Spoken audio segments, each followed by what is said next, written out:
With that, I think we have the gentleman from Texas has a UC request.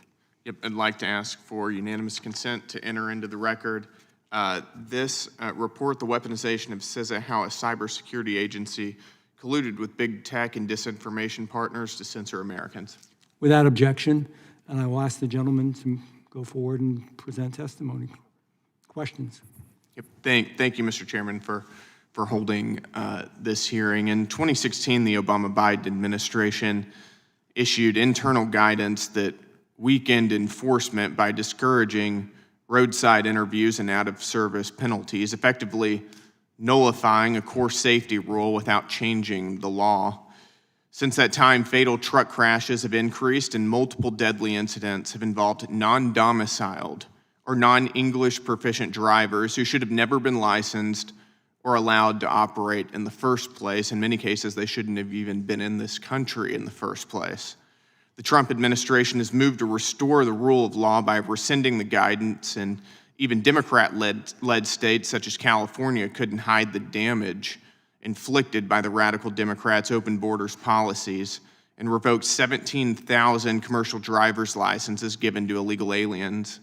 Thank you, witnesses, for taking the time to be here. Mr. Speer, do you consider the Obama-Biden administration 2016 rule guidance, which discouraged out-of-service enforcement for English proficiency failures, to be a breakdown in regulatory control over a critical transportation sector?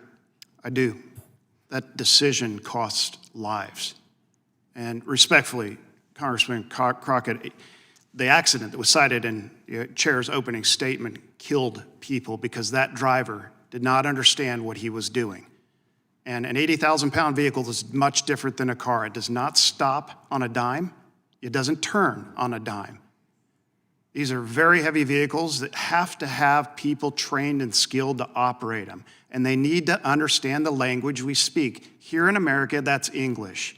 I've lived and worked in 5 continents, driven in all 5. Arabic, Chinese, you name it. You have to understand that country's language to understand how to operate a vehicle. It's for the safety of those around you. So that 2016 decision by the Obama administration took the lives of innocent people because it put people out on the road behind the wheel of an 80,000-pound vehicle that should never have been driving. We need stronger enforcement. That rule has been on the books since the 30s. It should be consistent no matter what party you are. If you care about the safety of people driving in your district, then this needs to be enforced in all 50 states evenly. It's simply fundamental. And there is absolutely no compromise when it comes to safety. We don't hedge on any of that. So I want to be very clear. We need to enforce it. It needs to be done by every state. It needs to be done evenly. And yes, the language does matter. You're exactly right. It does cost lives. It costed the life of the son of one of my constituents. A little over 2 years ago, 8-year-old Baron Ritchie of Pilot Point, Texas, was killed on I-35 near Hillsboro when a wheel hub and tires broke off a semi and struck the Ritchie family's SUV as his mother drove him home from a school trip. The non-English speaking illegal alien Martin Monreal Alvarado had overstayed a B-1 visitor visa that expired 6 months prior to the incident. Further, Monreal Alvarado was party to RTD Carriers Trucking Company, an entity with an abysmal Federal Motor Carrier Safety Administration record. RTD Carriers employed other foreign drivers as well without valid work visas and sent Monreal Alvarado on an unlawful route beyond the U.S.-Mexico-Canada Agreement commercial zone. And the reality was, if even one of these issues had been policed, Baron Ritchie would still be with us today. Mr. Speer, what can Congress do to confront unsafe carriers such as RTD from closing and reopening under a new name, reusing the same dangerous equipment and dangerous personnel? Well, certainly work with your colleagues in the Transportation and Infrastructure Committee to give the Federal Motor Carrier Safety Administration at DOD the authority it needs to clean up the registry. Okay, we have people come on, off. They have an accident, they come back on, they change their name. This system is broken.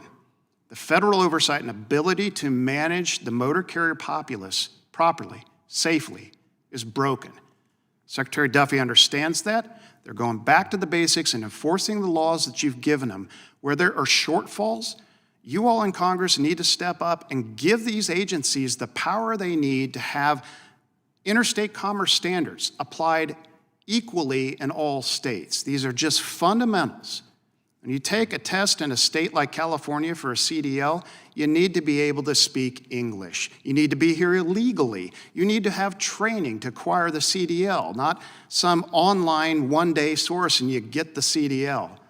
This has got to be enforced. I look to Congress to work with DOT to shore that up. I can guarantee if you call over there now, they will give you a list of things that we support that will help them ensure that all states take steps forward to ensure that lives like that are not lost. I agree, Mr.